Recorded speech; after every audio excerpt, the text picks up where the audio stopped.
ITR file करते समय अगर आप गलत इनकम रिपोर्ट करते हैं तो आपको जुर्माने के साथ साथ जेल भी हो सकती है, फिर चाहे आपकी ये गलती आपकी ओर से अनजाने में की गई हो या फिर जानबूझकर की गई हो, क्योंकि इनकम टैक्स डिपार्टमेंट के पास इन इरेगुलरिटीज का पता लगाने के लिए एक मजबूत सिस्टम और सख्त पेनल्टी लगाने और मुकदमा चलाने के लिए लीगल प्रोविजंस मौजूद होते हैं। आप जानते हैं कि आईटी सेक्शंस में क्या क्या प्रोविजंस है और आपको कैसे सजा हो सकती है।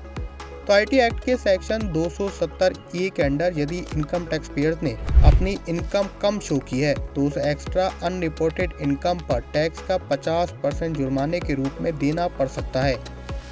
वहीं एक और दूसरी कंडीशन है जिसमें अगर कोई टैक्स पेयर जानबूझकर गलत जानकारी देता है, जैसे कि फेक बिल या फिर झूठे क्लेम करता है, तो उस अनरिपोर्टेड इनकम पर टैक्स पेएबल का 200% जुर्माना लगाया जा सकता है। अब आप इस कंडीशन में क्या कर सकते हैं, तो रॉन्ग इनकम फिलिंग कंडीशन से बचने के लिए AIS, form 26ES, TDS filing, GST return, bank, mutual fund जैसे सोर्सेज से अपनी इनकम को क्रॉस चेक करना बेहद ज़रूरी होता है।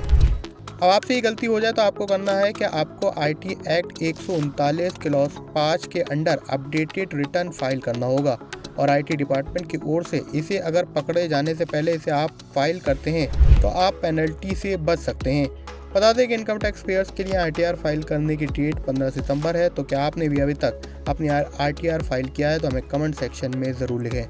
वहीं फाइनेंस और दूसरी शेयर मार्केट की सभी जानकारी के लिए पैसा लाइव को लाइक और सब्सक्राइब ज़रूर करें।